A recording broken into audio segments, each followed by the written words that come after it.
लग्न झालंय बरं. आणि दसऱ्याचा सण होऊन गेला, सासरी गेली.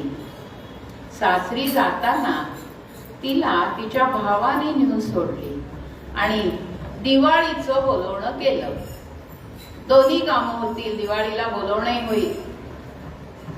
आणि सांगितलं की 20 दिवसावर दिवाळी आहे, पण तरी सुद्धा ताईला लवकर आणून सोडलं तर बरं होईल, कारण बऱ्याच काकांना मामांना भेटायचंय तिला.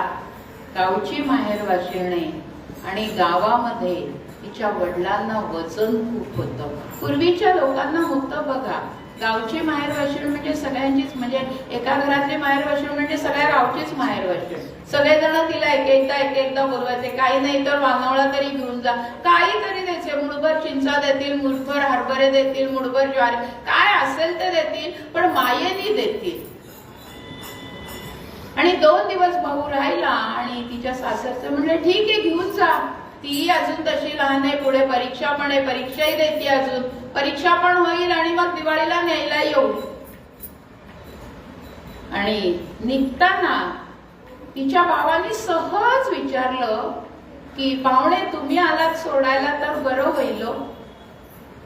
आम्ही एसटीने जाऊ, पण तुमच्या गाडीने आलात तर कालच दसऱ्याला नवीन घेतली, येतो ना.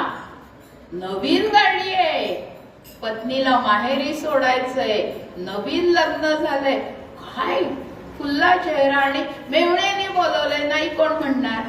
निघाले. पाहुणे आले, घरी आधीच निरोप गेला होता. आल्यावर छान जाजम टाकलं बसायला.